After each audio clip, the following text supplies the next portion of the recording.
Rechargeable sales के साथ आप क्या क्या कर सकते हैं अपने घर में, वो मैं आपको एक छोटी सी वीडियो में एक्सप्लेन करता हूँ। लिथियम के रिचार्जेबल सेल्स का जो मैंने तारुफ करा है उसमें सबसे पहले ज़रा नोट करें कि ये एक टीवी रिमोट है जिसके बैक साइड पर दो सेल्स डलते हैं।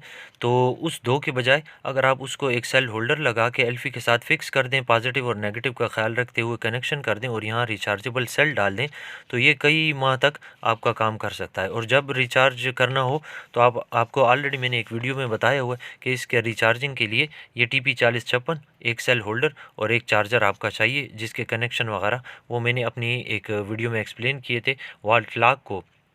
अपनी वॉल क्लॉक को रिचार्जेबल बनाने के लिए आप क्या कर सकते हैं, तो उसमें मैंने एक्सप्लेन किया था कि ये आपके सेल फ़ोन का इनपुट है USB, और आप चाहें तो सोल्डरिंग के ज़रिए भी इनपुट दे सकते हैं। ये चार्जर के मैंने पॉजिटिव और नेगेटिव यहाँ पर सोल्डर कर दिए। इसके B+ और B- जो हैं वो इस होल्डर के पॉजिटिव और नेगेटिव को कनेक्ट किए हैं। यहाँ सेल डालने पर जो ही आप 220 वोल्ट में इनपुट करेंगे तो यहाँ चार्ज होना शुरू हो जाएगा।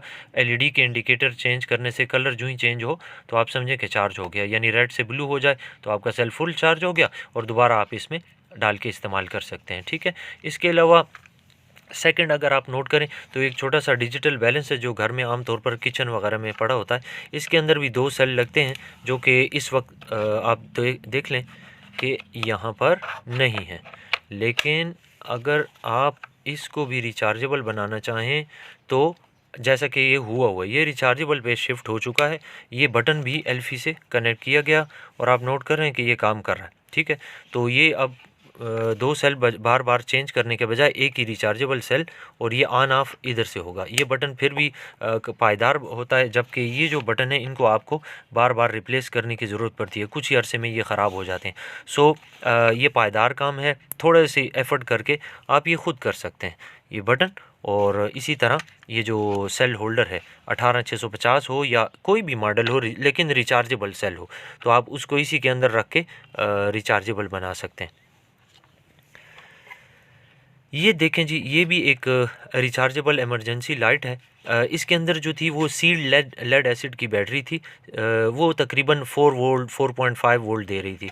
तो ये सेल भी चूँकि 4.2 वोल्ट पर फुली चार्ज होता है, तो इसके जो टर्मिनल्स हैं अंदर से लाकर यहाँ होल्डर के पॉजिटिव नेगेटिव के साथ कनेक्ट कर दिए, और फिर जिस वक्त आप यहाँ पर सेल लगा देंगे तो ये इसकी लाइट बिल्कुल A1 काम करती है। तो ये इसका एक और इस्तेमाल हो गया। अब इसके अलावा ये एक खिलौना है। यहाँ पर दो सेल लगते थे, उसकी जगह मैंने वही दो कनेक्शन लाकर इसके पॉजिटिव नेगेटिव को लगा दिए, रिचार्जेबल सेल लगा दिया, एल्फी के साथ फिक्स कर दिया, तो ये बेहतरीन काम कर रही है। इसके अलावा ये भी एक खिलौना है जिसके अंदर 3 सेल लगते थे। उन 3 सेल्स की जगह भी वही पॉजिटिव नेगेटिव लाकर इस होल्डर को लगा दिए, और ये छोटा सा बच्चों का खिलौना मिनी लैपटॉप काम कर रहा है। इसके अलावा अगर ये देखें तो ये भी एक रिचार्जेबल सेल्स पे शिफ्ट किया हुआ खिलौना है। और इसके अलावा घर में तमाम वो चीज़ें जो कि आपके इस्तेमाल में हैं और उनके अंदर सेल लगते हैं, आप उनको रिचार्जेबल सेल्स पे शिफ्ट करके आसानी से एक ऐसी चीज़ बना सकते हैं कि जिसमें आपको बार बार सेल परचेज़ करने की ज़रूरत नहीं पड़ेगी। ये भी एक छोटी सी इमरजेंसी लाइट थी जिसके अंदर 3 सेल डलते थे। यहाँ पर इसमें 3 सेल डलते थे और वो 3 सेल हार्डली 2 से 3 घंटे भी काम नहीं करते, और वो फिर दोबारा आपको रिप्लेस करने पड़ते हैं। तो क्यों ना उसके साथ एक सेल होल्डर और एक रिचार्जेबल सेल लगा लें और उसको लाइफ टाइम चलाते रहें। जब जब ये इस्तेमाल होकर ख़त्म हो जाए आप उसको दोबारा से रिचार्ज करके रख दें और इसको फिर से इस्तेमाल कर सकते हैं। और अब ये पहले से ज़्यादा अच्छी और इफ़ेक्टिवली काम कर रही है और इस्तेमाल में भी ज़्यादा आ रही है। अच्छा, अब आपके सामने स्क्रीन रेजोल्यूशन तो चेंज हो गई होगी। बहरहाल ये आपके सामने एक रैकेट है, 2 अदद किसी ने दिए थे ठीक करने के लिए। इनमें जो सील्ड लेड एसिड बैटरी है ना वो चलती थी। ये 2 दाने हैं, ये मच्छर मारने का काम भी करते हैं और ठीक इसके अपोजिट साइड पे एक इमरजेंसी लाइट भी है। अब इसमें जो सील्ड लेड एसिड बैटरी है ना वो 4.2 वोल्ट पे 5 वोल्ट 4.5 वोल्ट के करीब ही थी।